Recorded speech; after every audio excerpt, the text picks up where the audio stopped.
Yes, sir. There he is. Always ready to rock and roll. What up, Oscar? I feel excited. Yeah. You got a haircut.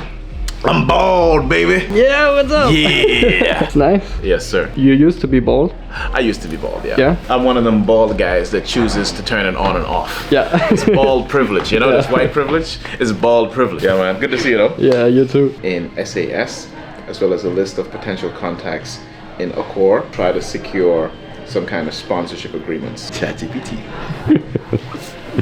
You know, the thing I love about ChatGPT is it's kind of like internet for dummies. It's supposed to be polite to me. It's literally giving us results, Oscar, and telephone numbers. Oh, that's cool. It works. The internet strikes again. I'm like the last guy to discover ChatGPT. Yeah. And I'm like, have you heard of this thing called ChatGPT? All right, so like the context here is, Oscar, I'm gonna put you on blast. Oh. Oscar loves to be behind the cameras, but finally the man's gonna step in front of the camera. And Oscar has all these ideas about different vlogs that he wants to produce. He's about to build his own damn YouTube channel. He's sick and tired of working with youths. And in order to do that, he's looking for sponsors. Big brand sponsors, hotel chain sponsors, airline sponsors. Oscar is hustling. I showed up, the man already finished his cup of coffee talking about youths. I have a couple of ideas. I love it. Entrepreneurship at its finest. And I'm his mentor. That's nice. I I'm appreciate gonna that. invoice him. It's like legitimate feedback. How does this work with GDPR? We'll figure out what in this process is illegal later. Yeah. Yeah, man. We know what to do now. I get a lot of people to reach out and ask me questions. Yusuf, how do I do this? Yusuf, how do I raise money? Yusuf, how do I build a business? How do I scale, get my first customer? I'm just gonna start asking ChatGPT and like literally sending them. Forward it. Yeah.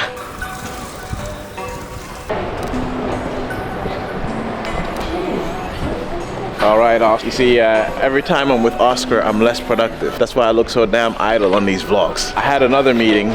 I already had my first meeting. I had a second meeting scheduled, and I've got one more later this afternoon. Started hanging out with Oscar. Weather's nice. Cancel that damn meeting. Let's go get some lunch. I don't really care if you cry. So in Denmark is famous for these open-faced sandwiches, and this place is famous for making some of those, and it's a Michelin restaurant, so maybe we should get some lunch here. I did 2 nights in London with Sierra, my daughter. We rented a super nice suite in a very nice neighborhood called Mayfair, right next to Harrods, which is a pretty fancy department store. So that was an awesome experience with her. We had 2 investor meetings, very cool, and they were so accommodating. So I was in one conference room and my daughter was in the next conference room. She got all the snacks and candy and whatever she wanted. She was pretty satisfied. The meetings went extremely well. You know, these things are like relationship building, pitching what we do, hearing a bit about their fund. And basically London was a 10, and the fundraising process has been productive. And then the tariffs hit, and disaster, and chaos, and markets are crashing. And look, I'm not an economist, and our businesses are way too small to like actually think about like the global economic crises and things like that. But at the end of the day, we are still part of the larger economy. Simpleto. Yes, sir, Simpleto. You are so welcome. Oh, excellent. Regular cola. Thank you. That was for him. The sparkling water. Here. Okay. Global economic crises. Look, I'm not even going to go into the details, but basically last week Thursday, Donald Trump and the administration released some tariffs, and then that led to like the whole world panicking. Now, how does this affect me? I've essentially got 2 groups. One is in the steel sector and the other is in the HVAC sector, all in the UK. In the steel side, obviously when the markets panic, that has an impact on the price of steel. Steel is our raw material. When the steel prices go up, either we have to absorb those increased costs, meaning we make less money, or we have to pass those costs on to customers, meaning customers may be less willing to give us the same amount of work at the same rate because it's more expensive. Either way, it's not good. Steel prices went up by about 8%, which is not good. And also, some of our projects, we sort of have projects today, but we price it into the future, meaning we would have priced in today assumptions about what we thought our cost of goods would have cost, and if those costs go up, it means those projects may be less profitable. In other words, do I look bothered? No. Do I look bothered? Not much. Not much. No, I am obviously bothered, but There's things within your control and things outside of your control. I cannot control the global economic conundrums. Okay, so what is within my control? Making sure we have a kick-ass management team all over that stuff. Now in the HVAC group, we're literally fundraising right now. You all know this, trying to raise big figures, 9 figures, a big ticket, a lot of money. The thing is this, right? So it's all about sentiment and mood and how people feel. Like the investors that we're pitching are like global fund managers. They manage billions, tens of billions, in some cases hundreds of billions of dollars. And when the global markets crash, it means that some of their assets under management, right? Some of the value of the money that they manage goes down, which has 2 effects. One, it means they manage less assets, which is not good, meaning they feel like they're smaller, they shrink in size. That's one.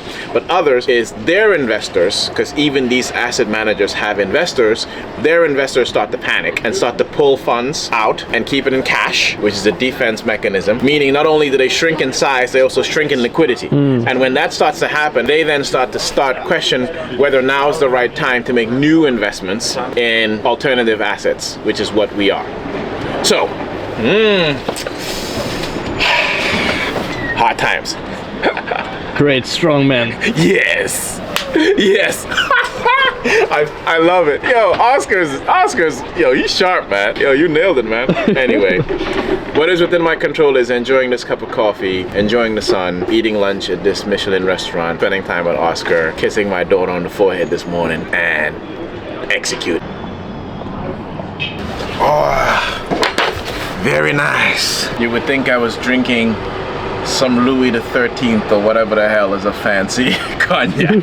Coke Zero. Yes, sir. We will accept. Please. Absolutely. Thank you. Enjoy. I get asked a lot about confidence. Honestly, I'm not walking around thinking, let's be confident today, Use. I guess it's a little tricky for me to speak on confidence because it's something that I am informed that I look confident. I don't know. I guess I am. The way I like to think about confidence is it is certainty that it'll work out in the end, regardless and irrespective of how volatile the process is. Ultimately, it will work out. And then you have to say, well, work out? What does that even mean? Like, what should work out? In my case, I decided a long time ago a few things. One, I wanted to live life on my own terms, meaning I am not a victim. I'm choosing to be sat in this seat here. I'm choosing to have this lunch with you, Oscar.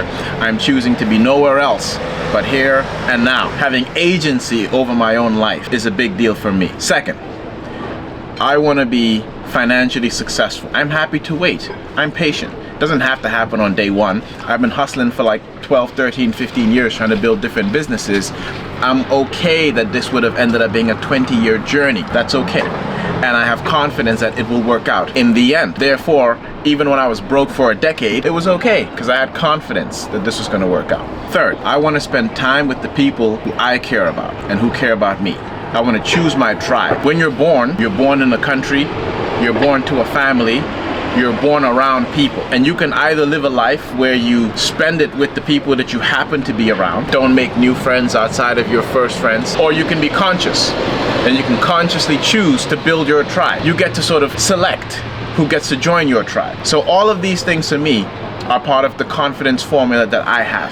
I have agency and control over my life. I'm not a victim. I get to do what I want when I want because I've designed my life that way. No one did it for me, I did it for myself. Second, economic and financial freedoms that irrespective of the journey and how treacherous it may feel at times, ultimately I will be financially a man of great means, having confidence in that. And third, the confidence that I get to choose my tribe and who I select to be a part of my life. And so when I walk on the streets and when I interact with people and when I get to meet strangers or when I present my business to potential investors, I'm coming from a platform of confidence because these are my truths. And I guess all of that is evoked by how I speak and mirrors confidence, and therefore people say, Yusufa, you seem quite confident, but it's bigger. It's bigger than just today. That's pretty interesting to see that it's not the same concept for all of us. Who are you? That's a metaphorical question both to Oscar but also to whoever is behind this camera, whoever is observing this video. Like, do you know who you are? Who do you wish to be? Who are you building towards? What are your personal ambitions beyond just money? And money is just fuel. I mean, at the end of the day, put that aside. How do you want to live your life? Are you even living your life? Or are you living a life prescribed by other people? Whether it's your parents, your friends and family, society.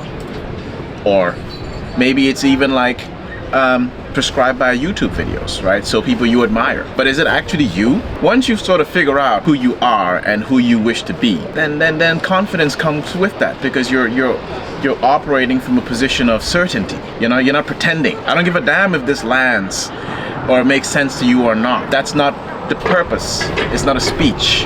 I don't owe you a speech. Is that confidence? I guess so. You tell me. Do you believe in people saying that what makes them confident is materialistic things? Material objects in themselves cannot give you confidence. No disrespect, but if you hand a gold chain to a homeless person, it may or may not give them confidence. Versus maybe maybe a rapper works hard, right, releases a record and uses some of their cash flow to buy a gold chain, and they get some confidence. So what's the difference? It wasn't a chain, right? It was traction. It was results. It was seeking to achieve something and then getting one step closer. Success gives you confidence, because by definition, when you're successful at something, it means that you've attempted something and it has worked out. But the materials themselves don't give you confidence. They might be busy. Oh, I didn't buzz. That's why the door isn't open. We are just on the cusp of something extraordinary.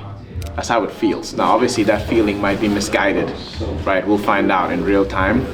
But it feels like something's finna happen. And our ambitions there, I mean, when I started this vlog series together with Oscar, we were talking about how do we brainstorming how do we brand this and like what's the purpose of this, and together we came up with this concept of 0 to 100 million, the idea being 100 million pounds of revenue. To be honest with you, our ambitions have scaled now. We think if we nail this can get to a multi-100 million revenue group very quickly. Let's see. Failure is also possible.